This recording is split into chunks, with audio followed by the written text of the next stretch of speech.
bienvenidos a la última etapa del concurso latinoamericano de administración, edición tercera. Nuevamente para nosotros es un verdadero gusto tenerlos a todos ustedes con nosotros. Así que ya viene la otra ponencia y finalmente la ronda final con los equipos que han clasificado para poder ver quién es el ganador absoluto de este concurso. Bueno, para dar pie a la última ponencia, tengo el agrado de presentarles a Gonzalo Gijandría. Él es actual director de Asuntos Corporativos de Minsur y anteriormente desempeñó el mismo cargo en la minera Barrick Mixquichilca. Fue gerente de Asuntos Corporativos en la compañía minera Antamina y estuvo como director periodístico en Apoyo Comunicaciones. Además, en los 90, trabajó como periodista en la televisión peruana, llegando a conducir el programa dominical Contrapunto de Frecuencia Latina. Tiene un diplomado de especialización en gestión minera por la Pontificia Universidad Católica del Perú y ha seguido cursos de liderazgo en Alemania y en India. Fue fellow de la Fundación Nieman para periodistas de la Universidad de Harvard y es abogado graduado de esta misma casa de estudios. A ver, lo invito a pasar enfrente, acompañado de Brenda López, quien es la encargada de la ronda de preguntas. Un fuerte aplauso, por favor.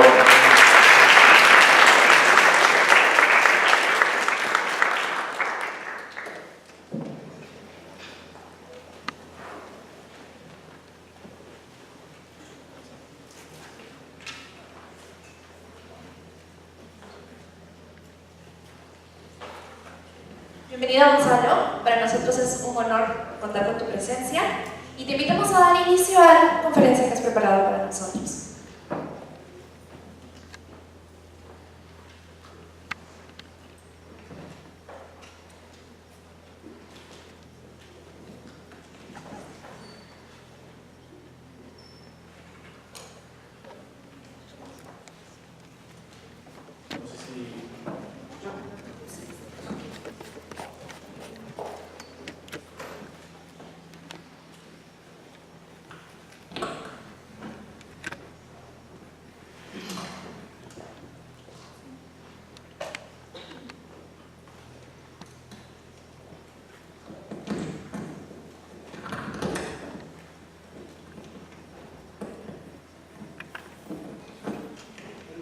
Buenas tardes, disculpen la demora técnica. En realidad, entiendo que esto va a ser una pequeña ponencia, pero sobre todo una charla. Entonces, yo quiero hablarles unos breves minutos solamente sobre qué cosa me impactó cuando comencé a ver los temas de institucionalidad en el Perú. ¿Qué me llevó a pensar que este era un tema fundamental para el desarrollo de este país? Y disculpe porque sé que hay invitados de otros países, que los ejemplos que tengan sean de este, de Perú. Los invito también a darnos ejemplos de otros países, de otras realidades, pero ciertamente yo quiero creer que no estamos solos en este problema, y que en realidad es una consecuencia básica de algo que está ocurriendo en toda la región. Y no porque uno se sienta mal de estar acompañado en un problema, sino porque eso le da la fortaleza, la posibilidad de, conociendo otras experiencias, poder salir de esta, yo le llamaría crisis en realidad, que es lo que estamos viviendo, la crisis de institucionalidad. Entonces voy a brevemente presentarles algunas cifras, datos que me llamaron la atención, con algunos ejemplos de por qué este es un problema grave, para luego decir por qué tenemos que hacer algo y qué podemos hacer. Es lo siguiente, este no es un problema que no tenga una salida. De hecho, la experiencia que he tenido este año pude presidir CADE Universitario, que es un evento que congrega a 650 universitarios, bueno, que participaron ahí, el tercio superior de sus facultades de todo el Perú, y donde durante 4 días nos reunimos a ver o a analizar el país en el que vivimos. Cuando estuve en CADE, una de las primeras cosas que dije fue casi todo lo que estamos viendo sobre el tema de institucionalidad, que es el que quisimos poner sobre la mesa, suena a un diagnóstico triste, yo no quiero que la gente se vaya pensando no hay nada que hacer, esto es terrible, no se puede lograr nada. Y lo que me llevé antes de que inicie el CADE fue una serie de datos que me llevaban a pensar que estamos mucho más cerca de una solución. Y fue, extrañamente no la encontré ni en estudios académicos, ni tampoco en propuestas políticas, no. La encontré en organizaciones juveniles. Organizaciones que existían en la época en que yo también estaba sentado en la Facultad de Derecho de esta universidad, pero no en el número y con la intensidad con la que los he visto hoy en día. Nos dedicamos a contactar organizaciones juveniles de todo tipo que tengan algún interés en la institucionalidad, y lo que descubrimos es que, primero, los jóvenes de esta generación ya se organizaron.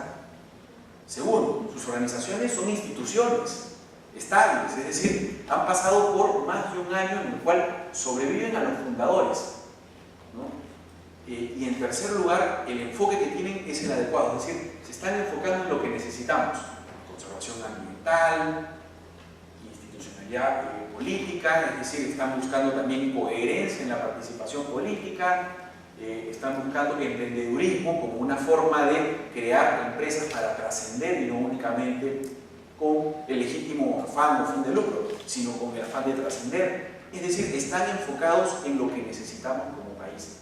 Estas organizaciones reciben cero apoyo gubernamental, algún apoyo particular, pero lo que más reciben es entusiasmo y participación.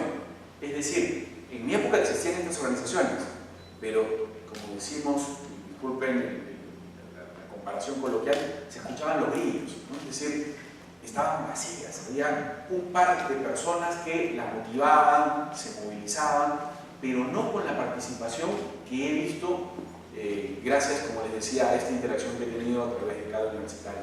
Esto me lleva a pensar que la solución está en esta generación, que la solución está cerca, y que ustedes, como generación, son los que tienen que guiarnos hacia los que, de alguna manera, tenemos alguna capacidad de decisión en este país para poder lograr ese cambio y esa transformación. ¿Qué es lo que encontré?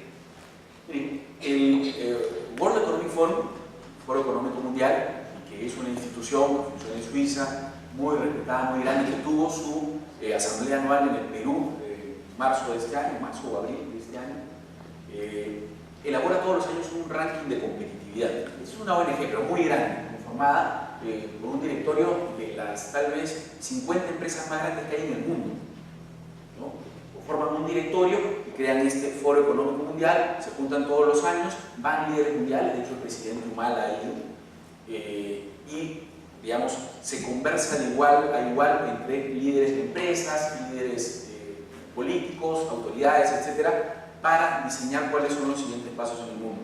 Y un tema que ellos hacen es todos los años un ranking de competitividad, ¿no? Que mide una serie de variables de qué tan competitivos son los países unos con respecto a otros.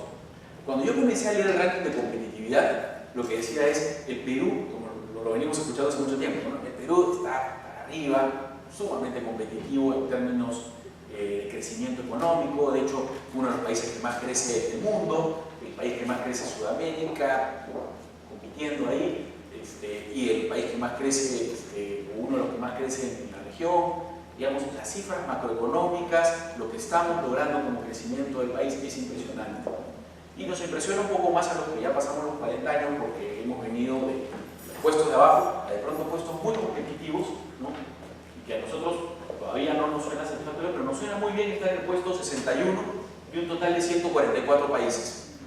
A nosotros, acostumbrados a estar en la base, siempre en la parte más baja de los rankings, estar en competitividad en el mundo de 144 países medidos, ya que estamos hablando de los países escandinavos, los países desarrollados de Europa, los Estados Unidos, China, etc.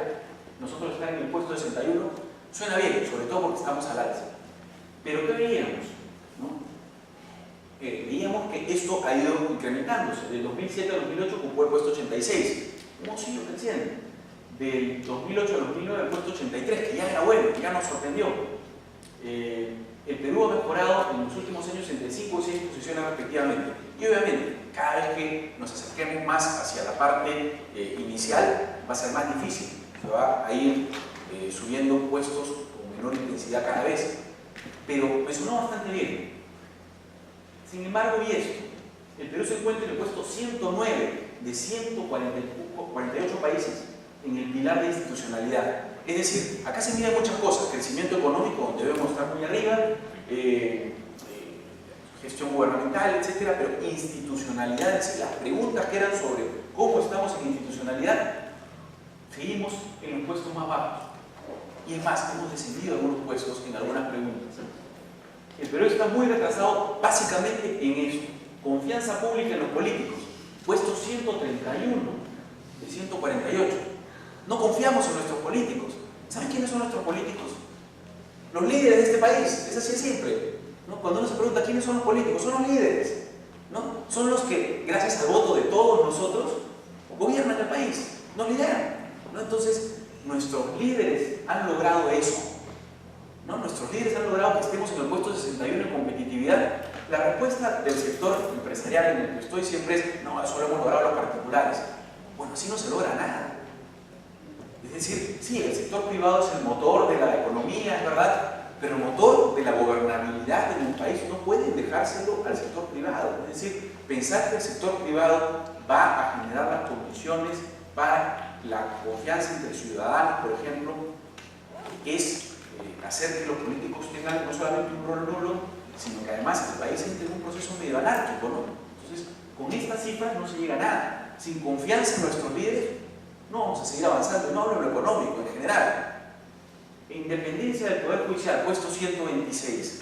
Pensar que si en este país uno tiene un problema con su vecino o un problema con la autoridad y va a ir ante una siguiente autoridad en la cual no confío a resolver ese problema, y pensar que esa situación es sostenible en el tiempo, es imposible.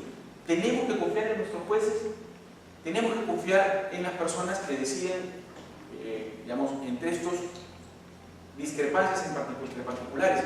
Y la solución no es simplemente decir, bueno, pongan su cláusula arbitral, es decir, que un tercero privado solucione este problema. Eso no es sostenible. Y en tercer lugar, carga de la regulación gubernamental, 113. La gente siente que tiene un Estado con líderes que no confían, con personas que van a decidir cosas importantes en su futuro en las que tampoco confían, y sin embargo el Estado está presente regulándolo, presente tomándole permanentemente acciones que van en contra de su libertad. Vengo de un sector, el extractivo, que se queja permanentemente de la ausencia del Estado. Eso es verdad. Pero la ausencia del Estado justamente en estos puntos, en la solución de los problemas. Sin embargo, uno se siente regulado, uno se siente controlado. Hay un problema en este país. Algunos datos más que me llamaron la atención. En el Perú hay un Plan Nacional de Competitividad, es decir, existe un plan en el cual estamos sentados en enfocarnos en mejorar en estos puntos de competitividad. Pasar del puesto 61 al 30, 40, si se puede. Este plan, referido al fortalecimiento institucional, hasta el año 2012 solo había tenido un avance del 3%. Es decir, desde que existe el plan, hemos avanzado 3% en las metas que nos habíamos trazado en los temas de institucionalidad. Cuando otro sector, como la política comercial, hemos avanzado 82%. Es decir, no hemos podido avanzar en nuestro propio plan. ¿En qué nos afecta todo esto? Primero que nada, todos sabemos que vivimos en un Estado de Derecho y este se sustenta sobre la base del respeto a las normas y del respeto a las autoridades. Sin instituciones respetadas y respetables, claramente estamos yendo en contra o alterando nuestro Estado de Derecho. Es decir, no sentimos que se imparta justicia. Necesitamos predictibilidad de los actos y decisiones del Estado. Claramente, si yo voy a tocarle la puerta a cualquier autoridad estatal, quiero saber en cuánto tiempo me va a dar una respuesta y más o menos por dónde va a ir esa respuesta. Y no hablo en el plano empresarial, lo hablo en el plano normal, común y corriente de cualquier ciudadano. Si quiero construir una casa, tengo que sacar una licencia, quiero saber cuánto me va a demorar esa licencia y qué me va a preguntar la autoridad. Para el que ha hecho alguna vez ese trámite se dará cuenta que es imposible saber cuándo me van a dar esa licencia. No hay predictibilidad en las decisiones del Estado. Segundo, las decisiones técnicas deben basarse en criterios técnicos y científicos, en estudios de investigación, no en percepciones ni perjuicios. Las instituciones sólidas generan esa confianza para basar sus decisiones en criterios técnicos. ¿Cuántos de nosotros conocemos instituciones en el Perú que a ciegas sabemos que van a basar sus decisiones en criterios técnicos? Las hay, pero son tan pocas que ciertamente cuando las tocan salimos a defenderlas fuertemente, ¿no? Creo que nos ocurrió cuando intentaron imponernos algunos, digamos, personajes dentro de instituciones como nuestro Tribunal Constitucional o la Defensoría del Pueblo, instituciones que entendemos que toman decisiones de manera técnica. ¿Qué hubiera pasado si hubieran hecho lo mismo con el Poder Judicial? Porque nadie hubiera salido a defenderlo, ¿no? ¿Saben por qué? Porque lo hacen todos los días en el Poder Judicial. A nadie le importa, porque dicen, ¿quién más va a entrar? Los que están no son buenos, los que podrían entrar no me están mostrando nada extraordinario, ¿no? Entonces, claramente tenemos identificadas cuáles son esas instituciones que toman decisiones en base a criterios técnicos sin percepciones ni prejuicios. Y dejamos de lado aquellas que toman decisiones en base a prejuicios, en base a poco criterio técnico científico. Entonces, eso lo identificamos, lo sabemos, sin embargo convivimos con eso en el Perú. Todo esto debilita nuestra capacidad para resolver conflictos y es lo que está trabando el crecimiento económico justamente del país, los conflictos. Y finalmente no hay países desarrollados con instituciones débiles. Son algunas cosas que se me han ocurrido por qué nos afectan. Estoy seguro que todos ustedes van a encontrar miles de situaciones que nos afecten mucho más en el hecho de no tener instituciones sólidas. Y quisiera terminar con esto.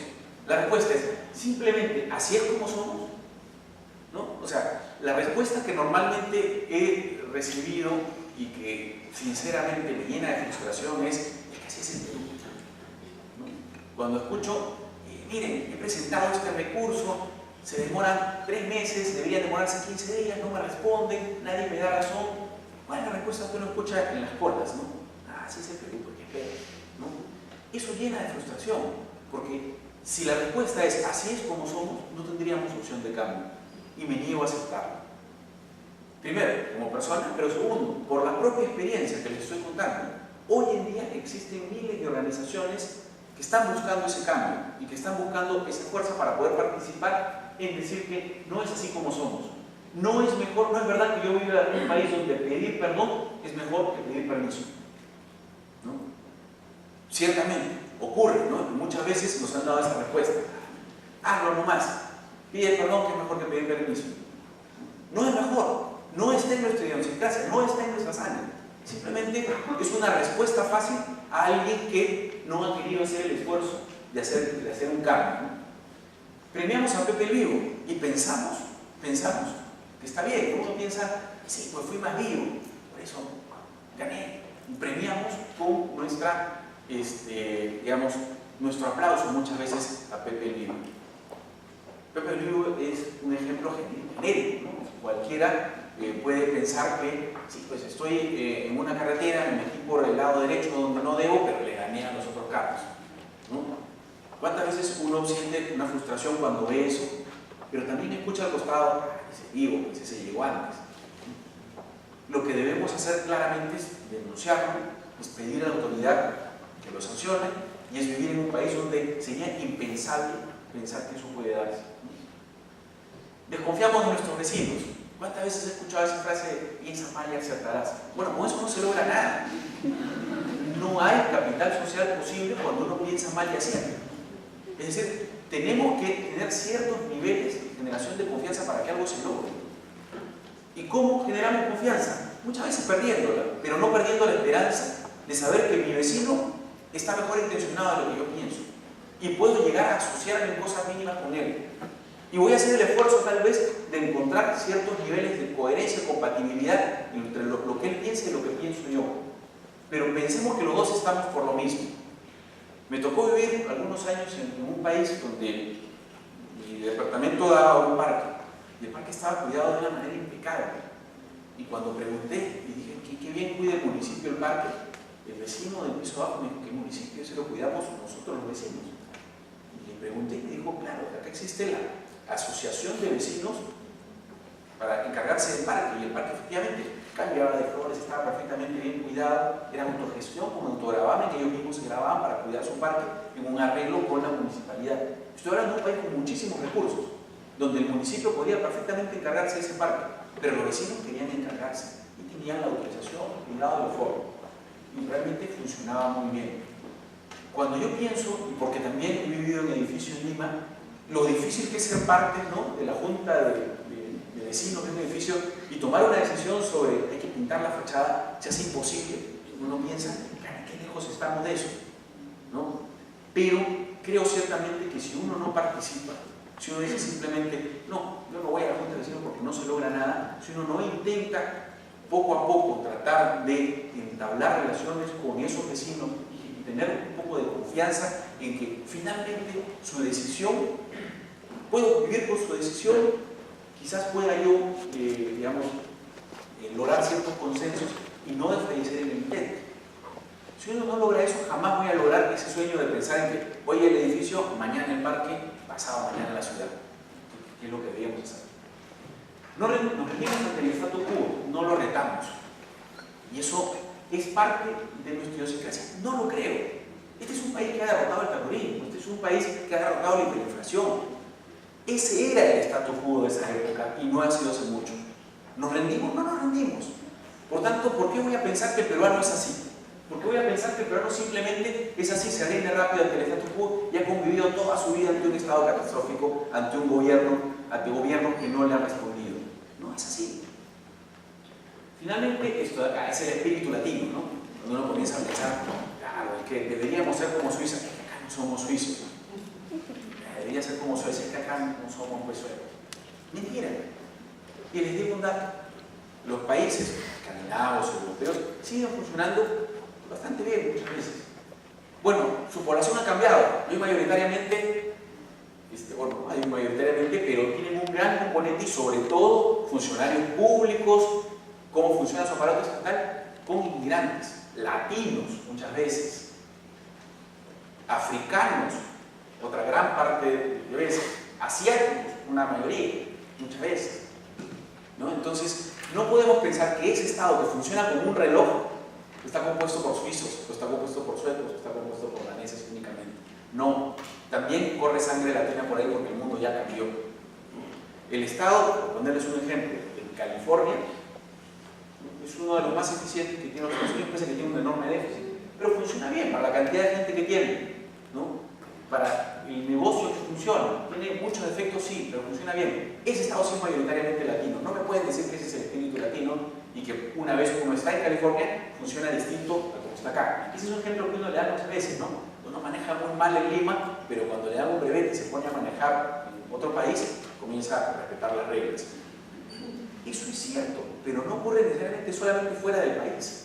Yo trabajo en una mina, donde veo a muchos mineros que cuando, digamos, se gotea un poquito de aceite en el suelo, inmediatamente hacen una reparación del suelo que se ha dañado por el aceite. Tienen estándares, y eso es por estándares ambientales, tienen estándares de seguridad que uno pensaría que eso no es propio de peruanos, es decir, siempre gorro, casco, lentes. Eso lo he visto.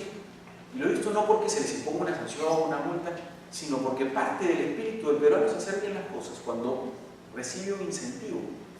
Y ese incentivo es saber que, digamos, estamos en un ambiente donde por cumplir esas reglas voy necesariamente a vivir mejor. Eso lo he visto. También he visto la otra cara. También he visto en el mismo sector extractivo a personas que están dentro de un ambiente donde no se respetan esas reglas y hay accidentes de trabajo y se contamina el ambiente, no con aceite, sino que estoy hablando con relave y otras cosas más. Entonces, el ambiente hace mucho. ¿Y quién crea el ambiente? Las personas que lo ocupan. Entonces, yo sí desafío esto. Eso es el espíritu latino. El espíritu latino sí es alegre, es jovial, pero es mentira que prevalezca la siesta y la fiesta antes que las ganas de trabajar. Porque ese es un etiquetado que no nos corresponde. Y lo estamos demostrando con el crecimiento económico que estamos teniendo. Ahora se trata de demostrarlo con creación de instituciones sólidas que nos hacen vivir mejor, con las cuales tenemos predictibilidad de lo que va a pasar, con las cuales uno sabe que voy a salir de mi casa y voy a estar en un país con seguridad, donde cuando tenga que hacer un trámite sé que va a ocurrir, cuando tenga que enfrentarme a una autoridad sé lo que va a ocurrir, y cuando tenga que salir de mi casa y ir a mi vecino, voy a decir, él, como yo, estamos en lo mismo, queremos un país de igual manera donde se pueda vivir bien. Entonces, básicamente la propuesta, que fue la propuesta de cada universitario, es esta: seamos rebeldes, pues respetemos las reglas, ¿no? Es decir, seamos distintos. Si ese fue el statu quo, si eso, así como nos han etiquetado, seamos rebeldes ante esa actitud. Y empecemos a respetar las reglas. La mejor situación económica en la región no es suficiente para alcanzar el desarrollo y la inclusión social. ¿Nuestros objetivos deben ser esos? Sí, desarrollo e inclusión social. Creo que lo tenemos claro. No es suficiente con tener una mejor situación económica y un crecimiento económico. Necesitamos establecer reglas claras de convivencia y respetables. La construcción, consolidación y respeto a esas instituciones tiene que estar en la agenda de todo profesional en América Latina, no solamente en el Perú. ¿Está en nuestra agenda? Esa es la pregunta. ¿Está en nuestra agenda? ¿Queremos realmente formar instituciones?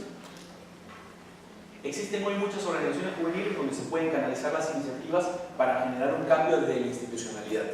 Menciono juveniles porque ustedes son el público juvenil al cual me estoy dirigiendo y porque existen estas organizaciones. Sinceramente, existen también para alguien que no es joven, puede participar en un partido político si tiene una intención política, puede participar en organizaciones como ONGs o como voluntariados, si es que quiere generar un cambio, sí. ¿No? Pero creo que es válido pensar que uno tiene que, hoy por hoy, hacer un esfuerzo adicional al simplemente decir, trabajo, hago mis impuestos, ¿no? Y estoy tranquilo porque nos está yendo bien. No podemos estar tranquilos, tenemos que generar institucionalidad y eso se logra con trabajo, en el día a día también, ¿no? O sea, cambiando nuestra actitud también, pero hoy los que estamos en una situación privilegiada porque recibimos una educación mejor, sí tenemos que hacer un trabajo adicional y es la construcción, consolidación y respeto a las instituciones. Bien, este era solamente lo que quería presentarles inicialmente. Ahora sí, quisiera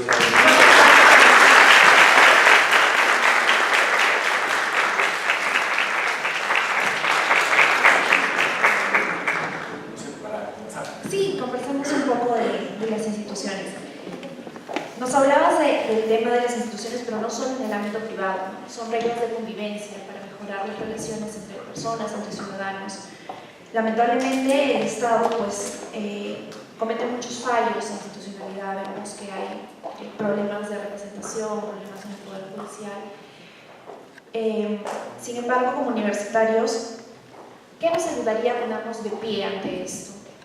Sí, yo creo que justamente en el ámbito universitario donde se ha demostrado más que sin necesariamente tener este concepto como digamos, parte de la currícula académica, no lo digo en la Universidad Católica, en general, siempre han entendido de una manera espontánea la necesidad de respetar instituciones y eso creo que se ve muy claro. Creo que lo comenzamos a perder cuando entramos al mundo, si se quiere, laboral y comenzamos a pensar que hay algunas reglas de juego, codificaciones no escritas y que pensamos que esas se han institucionalizado. Para los que les gusta el fútbol, alguna vez hemos escuchado a los jugadores de fútbol decir esos son códigos de fútbol, ¿no? Y uno no entiende qué cosa es. Y lo lamentable de los códigos de fútbol son que esos códigos son los que nos han llevado a la situación que tiene el fútbol en el Perú actualmente, ¿no? Son justamente el no respeto a las reglas que están ahí en la cancha. Yo lo que les pediría como universitarios es que tengan mucho cuidado con esos códigos no escritos. Y uno piensa que se han convertido en instituciones y que en realidad representan el statu quo de lo que no debe ser. Es muy fácil decir que no se respetan las instituciones en general porque están conformadas por personas no respetables. Eso es cierto. Eso es cierto. O sea, cuando uno ve, lamentablemente, los niveles de aprobación y de confianza en nuestro Congreso de la República, uno empieza a pensar que también, pues en el Congreso tienes al y todas las historias que conocemos acá, lamentablemente, y dice, yo no puedo respetar esa institución. No, lo que no puede respetar quizás es la degradación que han hecho de esa institución respetable las personas que lo están ocupando en este momento. Pero el Congreso como institución es algo que tenemos que defender y no podemos simplemente darle la espalda al Congreso por decir, ay, los que están ahí no nos representan.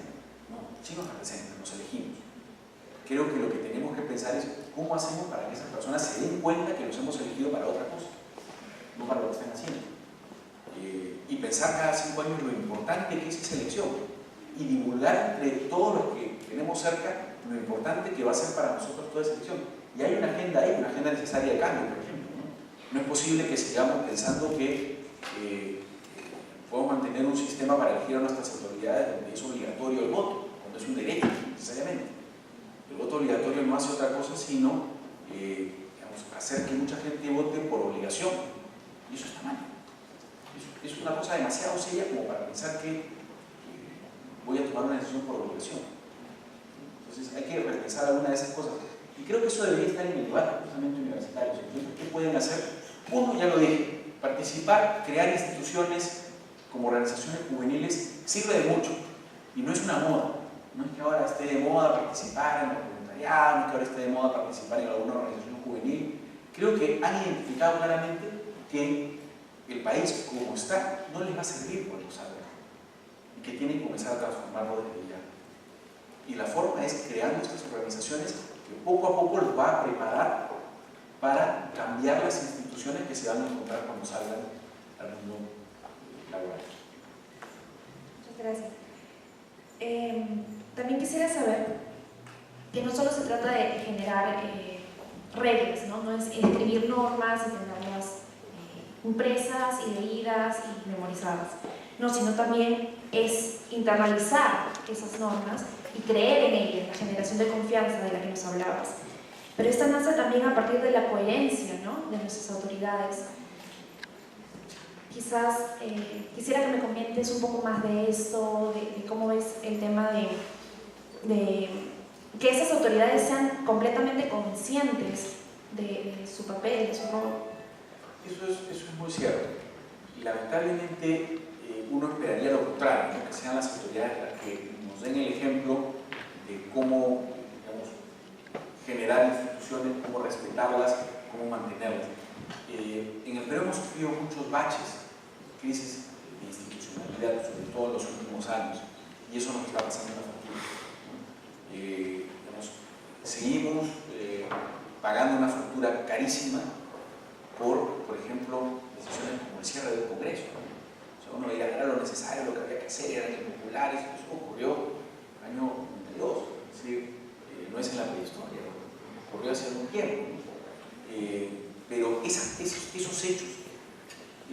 esos impactos traen necesarias consecuencias que hoy terminamos pagando. Entonces, hay que recordarle siempre a las autoridades, y eso es nuestro deber como opinión pública, y no solamente a nivel organizaciones juveniles, que están ahí para cumplir un rol que ya está establecido previamente, y es el rol de servir, no de servirse de las instituciones para otros fines, sino es el rol de servir. Yo creo que una de las cosas que debemos hacer con las autoridades permanentemente es, primero, saber que tienen que representan algo, por tanto, respetar esa autoridad. Cuando nosotros no respetamos una autoridad, por más poco respetable que sea esta persona, estamos yendo en contra de la institución que representa. Entonces sí tenemos que tener un respeto hacia lo que representa, pero recordarle permanentemente que eso que representa es también un servicio al ciudadano. Es complicado, porque permanentemente en el camino eso se olvida, pero creo que es nuestro deber tener permanentemente la idea de que si algún día nos toca ocupar alguno de estos cargos, son cargos de servicio, son cargos en los cuales uno pueda decir, ya, a partir de aquí yo comienzo a generar transformaciones sin respetar aquello por lo cual fui nombrado, elegido, nada. Ahora damos paso a las preguntas del público. Que tiene alguna pregunta, levante su mano y se le va a acercar el micrófono. Por favor, primero se presentan, dicen su nombre, de qué universidad y la pregunta. Buenas tardes, sobre todo quisiera felicitar al expositor, en realidad me encantó mucho el mensaje que se transmite. Mi nombre es Carla Solano, soy estudiante de gestión pública en la Facultad de Gestión de acá de la Universidad Católica. Me gustó mucho que resaltar el tema de que es diferente a veces la persona que da la cara por la institución y la institución en sí misma, porque es algo que por lo cual en muchas oportunidades recuerdo que discutí con mi papá. Él también trabaja para el sector público y él tiene esta idea en la cabeza de que el problema del Estado es de que las instituciones están mal. Es el principal problema. Entonces yo siempre he cuestionado eso porque creo que en realidad no es que las instituciones y el Estado en sí es el que esté mal, sino las personas que lo integran. Entonces, como bien dice el tema, ¿cuál es el rol que nosotros como jóvenes tenemos? si en algún momento se podría trabajar en una estrategia de manera conjunta, cuál debería ser el eje de esta estrategia como jóvenes, para poder tener siempre presente de que en realidad nosotros como personas somos quienes vamos a dar la cara por estas instituciones. Entonces, ¿cómo es que del ámbito académico al laboral, que muchas veces lo perdemos, deberíamos conservarlo a través de qué medio, ¿no? Sí, te felicito por la intervención y la pregunta, porque en realidad ese es el enfoque que yo quisiera dejarles. Es decir, en realidad las instituciones están conformadas por personas. No hay otra forma. No hemos delegado esto a máquinas. No lo hemos hecho y no nos han superado un poco, ¿no? Lo cierto es que históricamente, y no solo en el Perú, en el mundo, cuando se han dado grandes transformaciones es porque los mejores elementos de la sociedad han decidido esto y han comenzado a conformar instituciones que han generado estas transformaciones. Entonces uno comienza a ver que si uno siente que tiene una posición y una propuesta de cambio, tiene que participar. No vale acá, y creo que no va a ser válido nunca, decir, sí, yo tengo muchas ideas, pero nunca he sido convocado. Es algo que usualmente ocurre, ¿no? Dice, estoy esperando que me llamen, estoy esperando que me designen. Creo que hay que ponerse de pie y comenzar a participar. Si uno tiene una idea de cambio, necesariamente va a tener que generar algo. Ese algo que generes es una institución. Y desde ese momento, esa institución que generaste ya tiene una mejor persona. Alguien con voluntad de cambio, no simplemente alguien que está ocupando un puesto en una institución para mantener el status quo. Entonces, lo primero que tengo que decirles es, si realmente sabemos eso, porque las instituciones están conformadas por personas, tenemos que participar. Y en eso sí tenemos que ser desmayados. O sea, conozco muchas personas, muchos jóvenes que participaron, por ejemplo, en las últimas elecciones y no fueron elegidos. Y tenían vocación, ganas, capacidad, ideas. Lo memorable de esto es que he hablado con muchos de ellos, elecciones para el Congreso, elecciones también para la alcaldía, ¿no? Cargos de regidores. Ninguno de ellos ha desmayado en su propósito de volver a presentarse. Y de volver a presentarse bajo la misma línea. Es decir, no pensar, es que me equivoqué de partido, creo que ahora ocurre. Voy a otro partido. No, en la misma línea con lo mismo, hasta que ocurra. Porque ya se pusieron de pie. Eso en el ámbito político.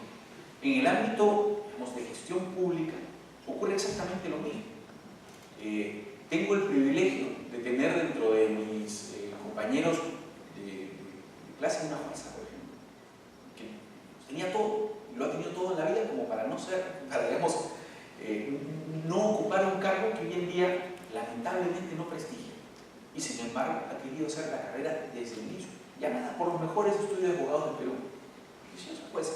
Y ahí está. Ha ocupado altísimos cargos y los sigue ocupando con integridad. Entonces, hay ejemplos. Serían interesantísimos si yo te pudiera dar 10 ejemplos de esto. Lamentablemente en mi generación tengo uno solo en el Poder Judicial, por ejemplo, Gerardo, y algunos muy pocos en participación política. Pero estoy viendo que en la de ustedes hay muchos más que dar. Entonces, si me dicen, ¿qué hacer? ¿De qué se trata? Se trata de participar, se trata de ponerse de pie y de estar ahí y no esperar que nos llamen. ¿Tenemos otra pregunta?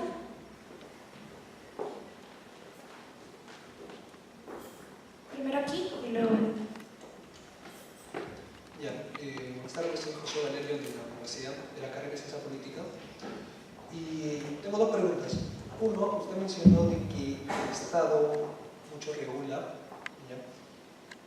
La pregunta iba, ¿acaso para usted qué tanta autonomía tiene el Estado frente a los grupos más poderosos como la minería?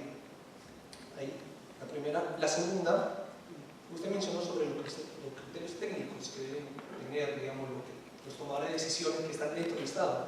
Claro, los hay y eso se denomina la sila de eficiencia dentro del Estado. Pero, ¿acaso estos técnicos o llamados tecnócratas no tienen una ideología o un sesgo ideológico? ¿Cuál es el límite, entonces, de lo meramente técnico con lo ideológico o la posición política? Esto es simplemente un ejemplo de que muchos de los que dicen, ya, mi planteamiento, mi política es meramente técnico, hablan en términos técnicos a un congresista que no está preparado. Y el congresista lo acepta o lo lleva, digamos, al pleno. Y eso pasa muchas veces, no solamente en Perú, sino a nivel de Latinoamérica y en el mundo. Por eso este discurso de lo técnico, para usted, ¿cuál es el límite entre lo técnico y lo ideológico? Excelente las preguntas, es una muy buena reflexión sobre lo primero. No fui yo que lo dije, sino era la encuesta. O sea, ciertamente yo no tengo una opinión como para decir en este momento si el Perú está sobreregulado o no. Creo que en algunas materias tiene una regulación importante, tal vez en algunas excesivas y en otras no. Casi no hay regulación. En Perú, por ejemplo, no hay regulación en este momento, límites permisibles sobre el impacto de suelos. Terrible. El impacto en suelos existe, sin embargo no existen ECAs, estándares de calidad ambiental para suelos. Entonces, en algunos está sobreregulado, en otros no. Pero lo que mostraba ahí era la encuesta, ¿no? La encuesta, los criterios que hace el World Economic Forum, que la gente siente que está sobreregulada. Yo ciertamente, no necesariamente, si no han hecho la misma encuesta, hubiera podido dar esa opinión, pero esa es la percepción de la gente, que se está sobreregulado. Y sí, pienso que el Estado, efectivamente, si nosotros tuviéramos un Estado fuerte, y no por fuerte digo grande, sino fuerte, hay estados pequeños, muy fuertes, tendría mucho más capacidad de no recibir influencia de grupos. Tú mencionaste el minero. Desde el sector minero no siento que tenga un poder tan importante dentro del Estado como lo tiene la prensa, por ejemplo, donde también he trabajado, ¿no? La prensa tiene un poder muchísimo más grande, ¿no? Es decir, no importa cuánto yo le pueda decir al Estado de que mi inversión va a representar miles de puestos de trabajo, si al día siguiente sale un titular en el periódico diciendo que no me den esa concesión. La prensa tiene un poder mucho más fuerte, mucho más importante, por poner un ejemplo. Pero sí creo que necesitamos un Estado fuerte. Yo no sé el tamaño que tenga que tener, eso tendrá que decir los técnicos, pero eso es lo que daría independencia a esos grupos poderosos, como veamos. Porque ciertamente sí yo siento que hay influencia, y creo que cualquier persona lo puede sentir, ¿no? En muchas decisiones que tal vez el propio gobernante no tomaría, digamos, sin sentir esa fuerza. Ahora, eso ocurre acá, ocurre en todas partes del mundo. Eso es lo cierto. Lo interesante sería que esa influencia sea transparente, ¿no? Hay países donde es absolutamente transparente y es lo que debería ser. Debería estar. Creo que es imposible pensar en un Estado que, digamos, jamás va a recibir presiones de ningún tipo. Lo interesante sería que esas presiones sean transparentes, abiertas, públicas. Si uno ve el Bundestag, el Congreso alemán, por ejemplo, que está ahí en Berlín, al frente tiene una oficina de lunas transparentes. Esa oficina de lunas transparentes son las oficinas de los despachos congresales. Ha sido hecho así, arquitectónicamente, a propósito. No representa nada más que saber que el ciudadano que pasa por ahí va a saber que está haciendo su representante. ¿Saben qué edificio es el que está al frente de ese? Los edificios de los medios de comunicación. Para que ellos sientan que cámaras de televisión y toda Alemania los está mirando. Creo que es importante eso, ¿no? O sea, es importante saber que hay transparencia en esa gestión. Es decir, uno piensa en un Estado fuerte, en Angela Merkel, y decir, jamás va a ceder a las presiones de los grupos de interés, de poder, como ella, ¿no? Pero lo cierto es que el Estado se ha preparado para que cualquier persona no, digamos, o si va a ejercer su presión por dinero, o porque moviliza gente, o por presión política, etc., lo pueda hacer de manera transparente y la gente sepa que está gestionando su interés, lo cual no está mal, pero lo está gestionando de manera transparente. Lo que está mal es cuando se gestiona de manera oscura, en Salinas, ¿no? Ese es el problema. Sobre la segunda pregunta, perdón, que me parecía muy importante, pero ¿no era sobre? ¿Qué existe para usted límites entre lo técnico y lo ideológico? Sí. Efectivamente, mira, yo tuve el privilegio de estudiar en la Escuela de Gobierno Kennedy de Harvard. Tuve una profesora. La profesora era una funcionaria del gobierno municipal de Zurich, en Suiza, ¿no? Y nos presentó un curso de gobierno. El curso era métodos cuantitativos para la toma de decisiones. Tecnocracia pura, ¿no? Es decir, Y ella, en la introducción de ese curso, fue lo que más me impactó, porque efectivamente nos enseñó los métodos cuantitativos, estadística, revisión de objetivos, pero lo que nos dijo claramente es que esta es una mezcla de la guerra de las galaxias con Hamlet, ¿no? Es decir, ser o no ser, pero que la fuerza esté contigo. En el fondo, lo que hacen todos estos métodos cuantitativos es poner los datos sobre la mesa, ¿no? Y llegar a una posible decisión. Y así es así en Zurich, ¿no? Por ejemplo, nos tardamos 2 o 3 meses evaluando cómo el municipio de Zurich había decidido en el metro, la ampliación del metro, por dónde iba a ir, por este barrio o por este. En ambos habían, si se quiere, clientes, es decir, las personas que iban a tomar el metro. En ambos habían pedidos políticos para que se haga por ahí, en ambos había, todo eso se cuantificaba, cuántos habitantes hay, de qué edad son, el impacto económico, el impacto ambiental, todo eso tenía números. Y la decisión estaba ahí, y salió un número, y probablemente A era mejor que B en números, pero claramente nos dijo, ojo, hasta ahí nomás llego, la decisión al final va a ser política. Y creo que eso tiene que tener claro un técnico, un tecnócrata, va a poner los datos sobre la mesa, pero la decisión final la va a tomar un alcalde, y la va a tomar en base a muchísimos criterios más allá de los cuantitativos que estén allá. Y es cierto, estamos hablando de Suiza, es decir, yo no te puedo dar ejemplo más neutral que este, ¿no? Pero no existe ciertamente esa neutralidad a la hora de tomar las decisiones. A final de cuentas, ¿qué cosa iba a prevalecer? Algún criterio político. Es decir, si los partidarios de B eran mejores que los partidarios de A, quizás eso sería una mala decisión política, pero quizás sería una decisión política. Pero por política uno entiende algo más elevado, ¿no? Como política uno piensa que es en realidad qué cosa va a construir mejor el futuro. Y esa fue la decisión que se tomaba. Es decir, la decisión es política, uno piensa, donde tiene más partidarios. No, la decisión es política porque está pensando en qué va a pasar de acá a 20 años. Esa es la decisión política, correcta. Pero es cierto, el tecnócrata tiene un límite. Y sus decisiones, por más números que estén ahí, o las deja ahí, o lo siguiente que le ponga, va a ser opinión política, que tiene, que cualquier persona tiene, ¿no? Entonces, si un tecnócrata ahí, lo que va a hacer es decirlo, hasta aquí llegué, esto dicen los datos. ¿Quieres mi opinión? Es político, ¿no? Eso es lo correcto. ¿Tenemos otra pregunta? Sí. ¿Qué tal? Te saluda Antonio Córdoba de la Facultad de Gestión. Si bien es cierto, y realmente reconocer la existencia de gran cantidad de jóvenes de esta generación que están formando grupos para poder desarrollar incidencia dentro de en busca de la mejora de una institucionalidad, ¿no?, en el Perú.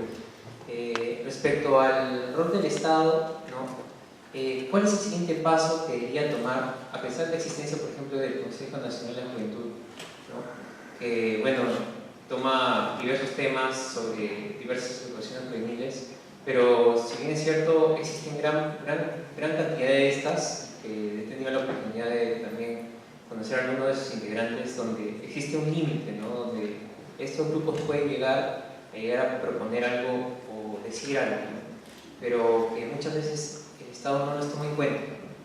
Bajo toda la experiencia y todos los casos que has visto, ¿cuál es la reflexión que tienes sobre eso? ¿Cuál es el siguiente paso?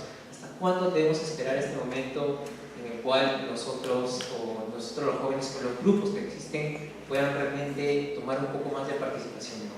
¿Habrá que esperar un tiempo determinado? ¿Habrá que esperar a que el Estado sea un poco más fuerte como lo determinaste? ¿Hasta qué punto, no? Sí, yo no creo que haya que esperar más.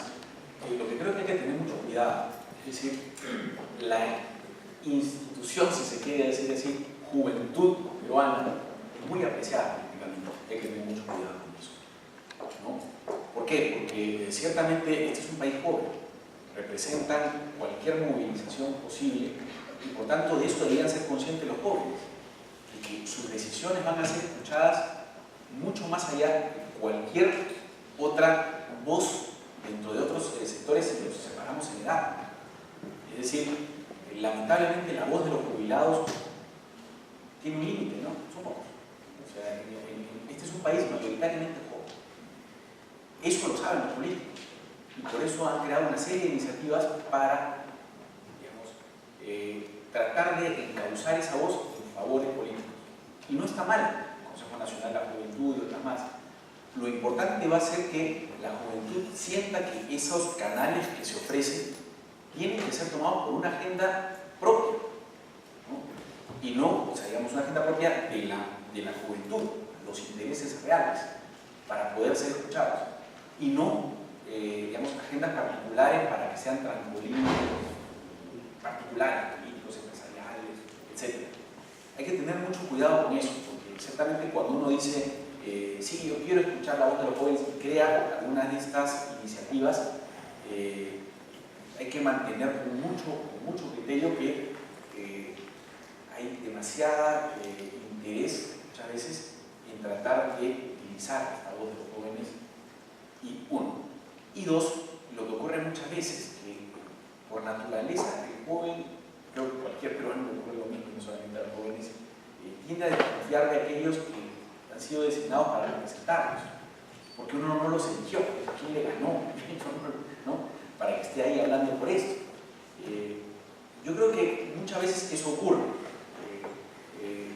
Aparecen voces que no le han ganado a nadie, pero sin embargo, sí, por algo están ahí, algo ganaron, ¿no? Entonces, yo no creo que haya que descartarlas de plano, pero sí que tratar de poner o influir en la agenda para que esas voces jóvenes puedan poner la agenda realmente importante de los jóvenes en el tapete, no esperar, ¿hasta cuándo? No esperar. O sea, hoy están esos canales, se pueden usar, pero siempre con cuidado.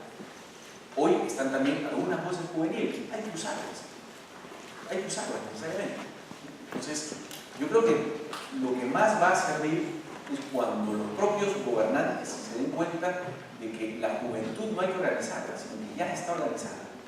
Cuando se den cuenta de eso y que esa organización no está organizada en base a sus intereses particulares, sino organizada en base a los intereses de la juventud, ahí va a haber una transformación, ¿no? Entonces, ¿cuándo va a ocurrir eso? Cuando haya más organizaciones juveniles, cuando esas organizaciones juveniles copen más espacios, cuando, por ejemplo, estamos hablando de educación pública, se sepa que instituciones como Enseña Perú o Crea Más, que van a la escuela pública, ponen a profesores jóvenes como ustedes a transformar la educación del Perú por iniciativa propia. En ese momento, por ejemplo, el Ministerio de Educación, la SUTEP o quien esté, digamos, dirigiendo los hilos de la educación pública en el Perú, se va a dar cuenta de que hoy yo no tengo todo esto controlado. Hoy existe una iniciativa juvenil que me ha ganado muchas iniciativas y que está dando lo que yo no doy, calidad en la educación, por poner un ejemplo. Yo creo que eso está muy cerca de ocurrir, es decir, mientras más intervenciones del tipo Enseña Perú, Crea Más, todas las otras organizaciones juveniles que están participando en la escuela pública se den, o Fe y Alegría, que participa hace mucho más tiempo, se den, el propio educador, por ejemplo, se da cuenta, o el propio político que ve los temas de educación se da cuenta de que la transformación que yo tenía que hacer la están haciendo otros. Y en ese momento se habrá institucionalizado la transformación en un ámbito como educación. Lo mismo te puedo decir del tema político. Mientras más coherencia en este tipo de organizaciones haya, más se van a dar cuenta los partidos políticos de que no las tienen todas consigo, de que ellos mismos tienen que transformarse para poder, digamos, satisfacer las necesidades del público mayoritario, que es el público joven. Entonces, una vez más, a la pregunta, ¿cuándo hay que hacerlo? No, ya está ocurriendo. Ya está ocurriendo. ¿Cómo participo? Busca cuál es tu interés. Si es educación, si es deporte, atención, ¿no? ¿Cuándo va a clasificar el Perú al Mundial? Cuando cambiemos las instituciones de adentro. No es trata de que saquen a Burra, a otro, saquen a Macarena. No, ¿cuándo cambiaremos el fútbol? Cuando participemos en instituciones. ¿Cómo participamos en instituciones? Les pongo un ejemplo muy simple y disculpen que vuelva al tema del fútbol.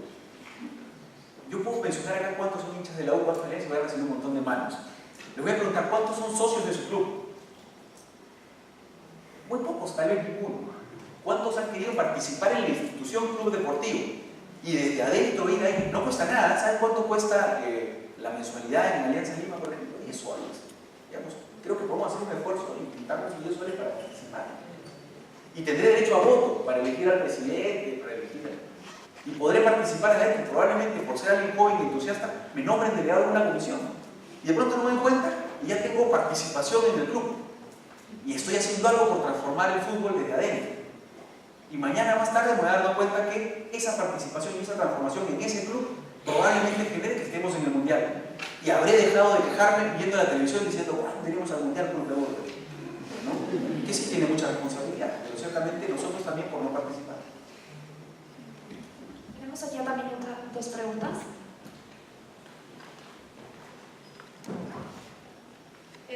Primero, me parece que la conferencia ha sido una reflexión en el sentido de que debemos prestar más importancia al hecho de confiar en nuestros líderes.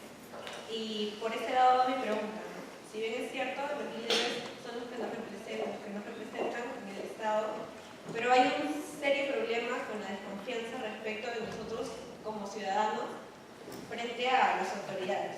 Entonces mi pregunta es la siguiente. ¿Qué tipo de acciones deben realizar los líderes del sector público para cambiar la imagen que el pueblo posee respecto de ellos? Porque si bien es cierto, existen personas que sí realizan las cosas bien dentro del Estado y del sector público, la gente que está fuera de él tiene una imagen de que todos son iguales, de que si bien es cierto son muy pocos, pero no sabemos quiénes son los que hacen el cambio. Entonces, repito la pregunta, ¿no? ¿De qué forma, qué tipo de acciones por parte de los líderes del sector público deben empeñarse en cambiar ese tipo de imagen, no solamente para ellos, sino para generar un ejemplo en nosotros los jóvenes y las personas que estamos fuera de ese sistema? Sí, te agradezco la pregunta. En realidad, yo creo que es una sola, ¿no? O sea, saber que están sirviendo. Eso es muy fácil perder la perspectiva de que el líder está ahí para servir, y no para servirse, y no para llenar un currículum, para sentir que fui designado para algo y pensar en grandes transformaciones. En realidad, la gran transformación va a poder ser tener líderes que están ahí pensando en que están para servir, que cada acto suyo es servicio al ciudadano que lo eligió.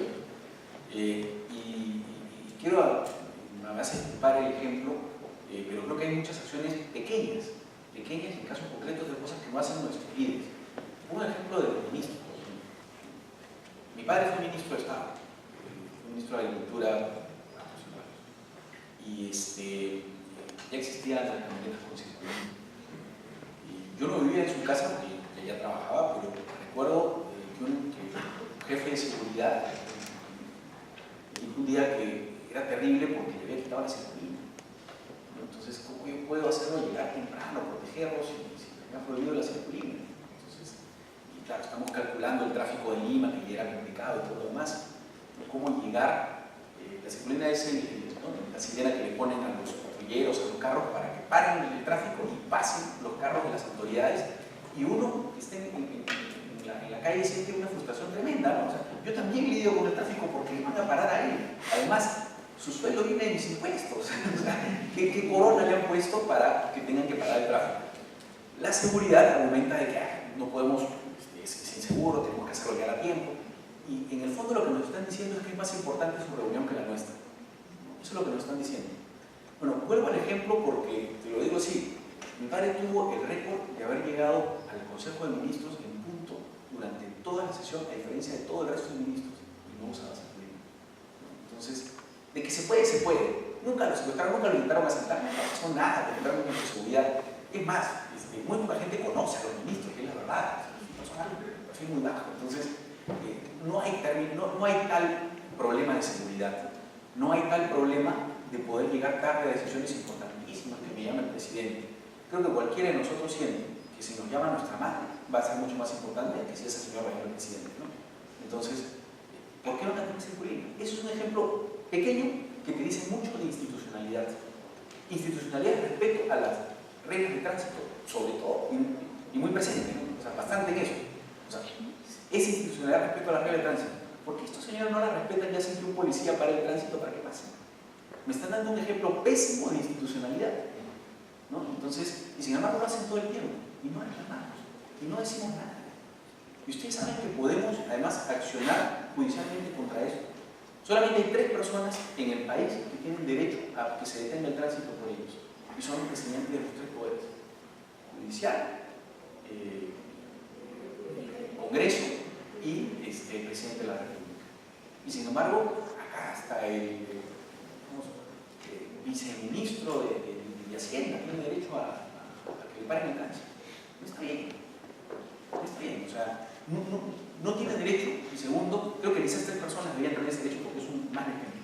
Por poner estos ejemplos sencillos, pero en el fondo de esto, si ellos empezaran por esa actitud y fueran un poco más allá, se darían cuenta, 1, están para servir, y 2, los derechos de ellos no son mayores a los de ningún otro ciudadano.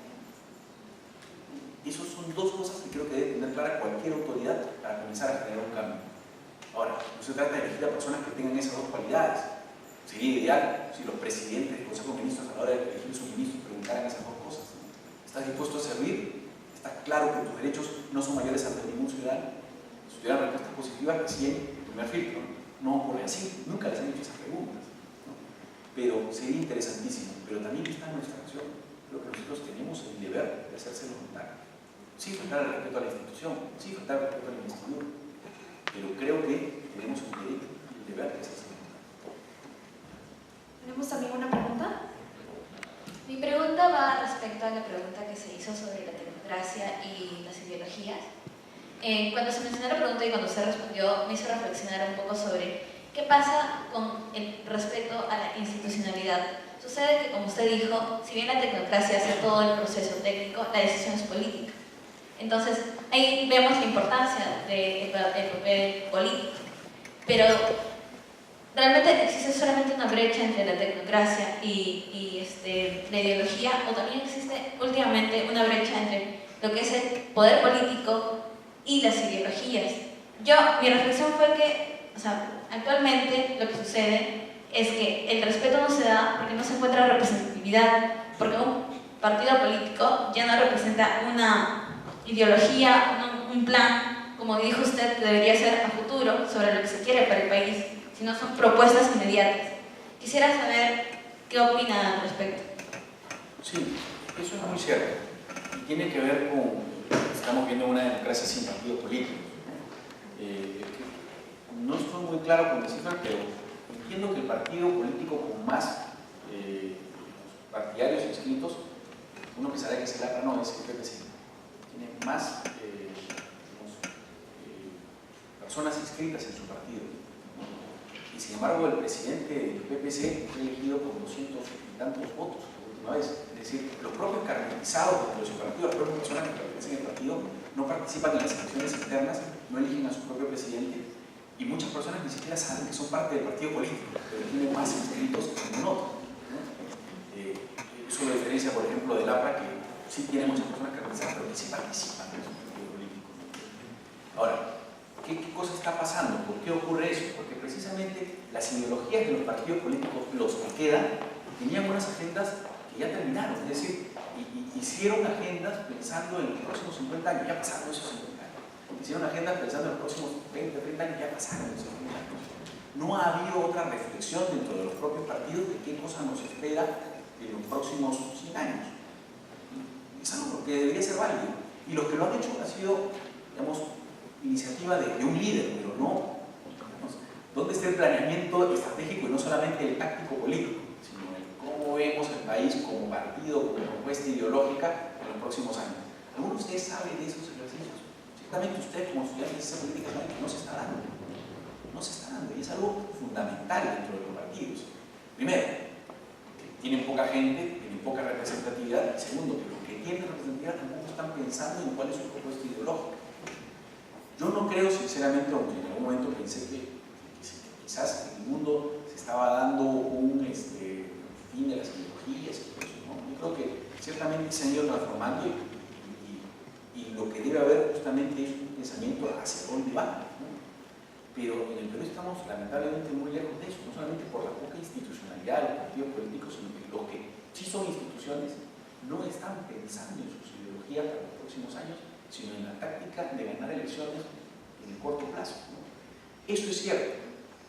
Tú me preguntas, ¿qué se debe hacer entonces? ¿No? Yo creo que es fundamental que haya debate ideológico.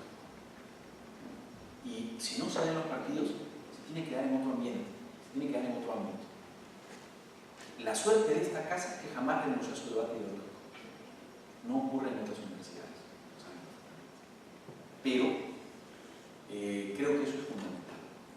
Creo que, no estoy criticando las universidades, en otras se da más todavía, ¿no? Pero eso está bien. Eso hacía que el Perú no progrese, eso hacía que las cosas se detengan. Usted puede decir con la experiencia que eso, creo que ese es uno de los 10 pocos que ha generado el hecho de que hubo una generación como la mía, que hoy tiene, digamos, un rol directivo en muchos casos, que va a seguir teniendo en los próximos años, que sobrevivió, que era lo que le tocaba hacer. Y ahí me estoy robando una frase de mi amiga y compañera en clase, Patricia Río. A mi generación le tocó lo que podía hacer.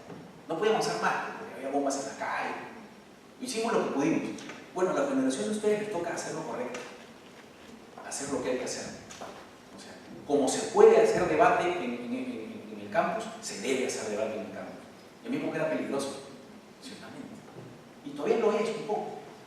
Pero no podemos renunciar a eso porque miren las patacojas que tenemos hoy, ¿no?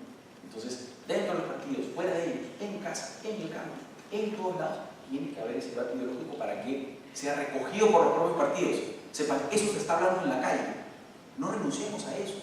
Que sepan que eso se está hablando en la calle para poder guiarlos a ellos como partidos vacíos de contenido, a que vuelvan a llenarse de contenido y finalmente llenarse también de partidarios.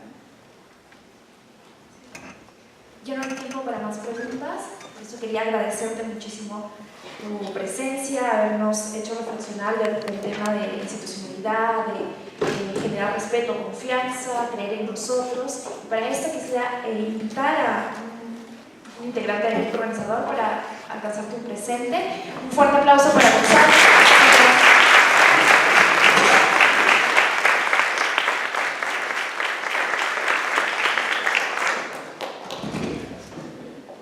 Muchas gracias nuevamente y a continuación a los demás los invitamos a acompañarnos durante la ronda final del tercer CLAP que va a tomar lugar en nombre de Momentos, donde se van a exponer los casos que se les ha entregado aquí mismo.